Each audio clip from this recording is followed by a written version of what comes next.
Bonjour Henri.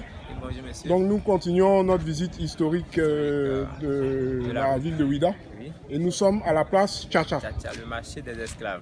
D'accord. Et au fait, c'était depuis le 15e siècle que les Européens avaient marqué leur présence sur le golfe du Guinée. Et avec l'autorisation signée par le pape Nicolas V, ces Européens pouvaient officiellement commencer le commerce des esclaves à partir du 8 janvier 1454. D'accord. Et dans les années 1700, c'était sous ce table-là implanté ici par un roi d'Abomey, le roi Gadja. Le roi Gadja. Gadja que se tenaient les enchères publiques, c'est-à-dire la vente des esclaves noirs. D'accord. Donc c'est lui qui nous a vendus en fait. Oui, Ok. Ce n'est pas seulement lui. D'accord. Et en fait, en ce temps, c'était un cultivateur nommé Paquet qui travaillait près de la côte. Il voit sur la mer un navire des Portugais et il a attaché son pain au bout d'un bâton et l'agite pour faire remarquer aux marins portugais qu'il est en train de travailler. Et les marins portugais ont gardé les barques qui sont venus vers lui. Et en ce temps, c'était le deuxième roi de ce royaume qui était au pouvoir. Et son nom, c'est le roi Passé. Et le cultivateur a mené les Portugais chez le roi. Et le roi a donné aux Portugais des cabris et des vivres. Et les Portugais ont donné au roi des tissus et des miroirs. Et ils sont partis. Et pour revenir, ils sont revenus avec les Français, les Anglais, les Danois, les Hollandais. Et puis ils ont construit des bâtiments solides. Et puis ces bâtiments sont appelés forts. Et c'est là qu'ils ont commencé à acheter les prisonniers de guerre de ce roi contre des pacottis, c'est-à-dire des canons, des miroirs, des tissus, des fusils à feu, etc. Et les fusils à feu que les trafiquants européens donnaient au roi, c'est ça que le roi utilisait à l'époque pour brûler les maisons des esclaves.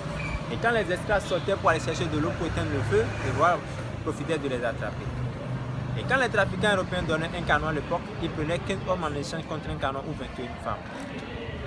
Et quand le roi de ce royaume prenait ces choses, lui le revend au roi d'Abomey. Et il prenait des esclaves comme ça. Waouh. Et après la mort du roi de ce royaume, le roi passait, nous avons le successeur, le dernier roi de ce royaume, qui est appelé le roi Koufon.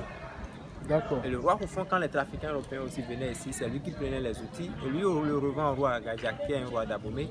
Et il empêchait le roi Gadja de venir faire le commerce ici. Et plus tard, le roi Gadja est devenu son vrai ami. Et il est devenu son vrai ami et il a donné l'une de sa fille en mariage avec le roi Gadja, le roi Koufon. D'accord. Et le nom de sa fille c'est Nanguézé.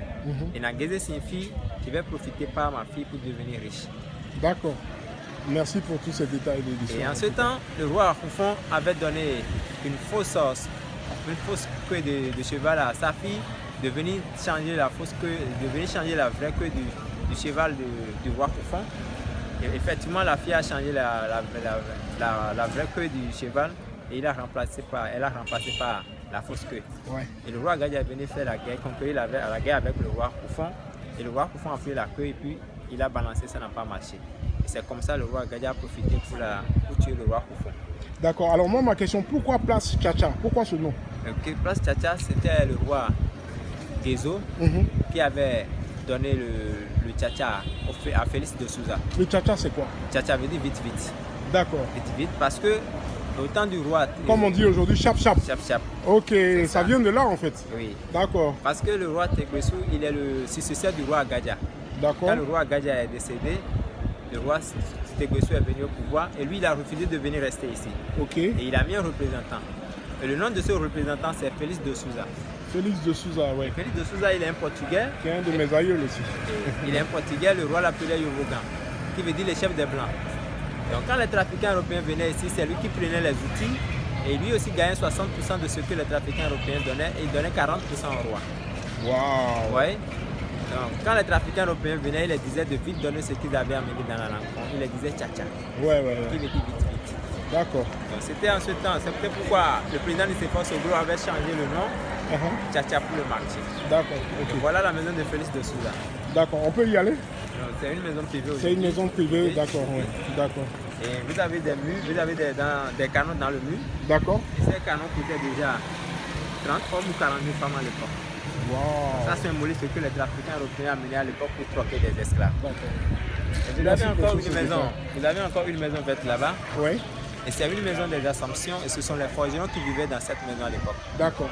Okay. Tous les esclaves qui ont été vendus ici à la place Tchatcha, les trafiquants européens les convoyaient tous dans cette maison. Et les esclaves recevaient des marquages d'eau avec des fers rouges. Ouh là là. Des fers chauds posés au dos des esclaves.